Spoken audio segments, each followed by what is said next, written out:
বাংলাদেশের নাটোরে আজও সিদ্ধারা টান করে আপন মহিমায় রয়েছে এক প্রাচীন ও ঐতিহ্যবাহী মন্দির, যে মন্দিরের বয়স প্রায় 533 বছর এবং প্রতিমার উচ্চতা প্রায় 33 ফুট। 1971 সালে পাক বাহিনীর হাত থেকে রক্ষা পেতে অনেকেই এই মন্দিরে আশ্রয় নিয়েছিল। অদ্ভুত বিষয় হয়, পাক বাহিনী এদিকে হামলা করতে এলেই পথ ভুলে যেত, পথ হারিয়ে ফেলতো বারবার। বলা যায় মা তাদের পথ ভুলিয়ে রাখত। বলা যায় 5 শতাধিক বছর আগে চলছিল নবাবী আমল।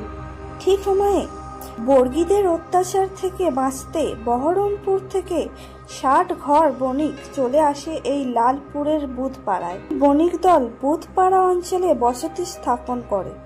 এরা ছিল পেশায় কাঁসা শিল্পী। এনারাই পুজোর জন্য খড়ের চালা সমেত একটি মন্দির নির্মাণ করেন। এরপর 1372 সালে জনৈকলাল কিনেরিয়ার স্ত্রী জানকীবাইয়ের অনুদানে মন্দির পাকা হয়। প্রতি বছর কার্তিক মাসে এখানে কালী পূজা হয়।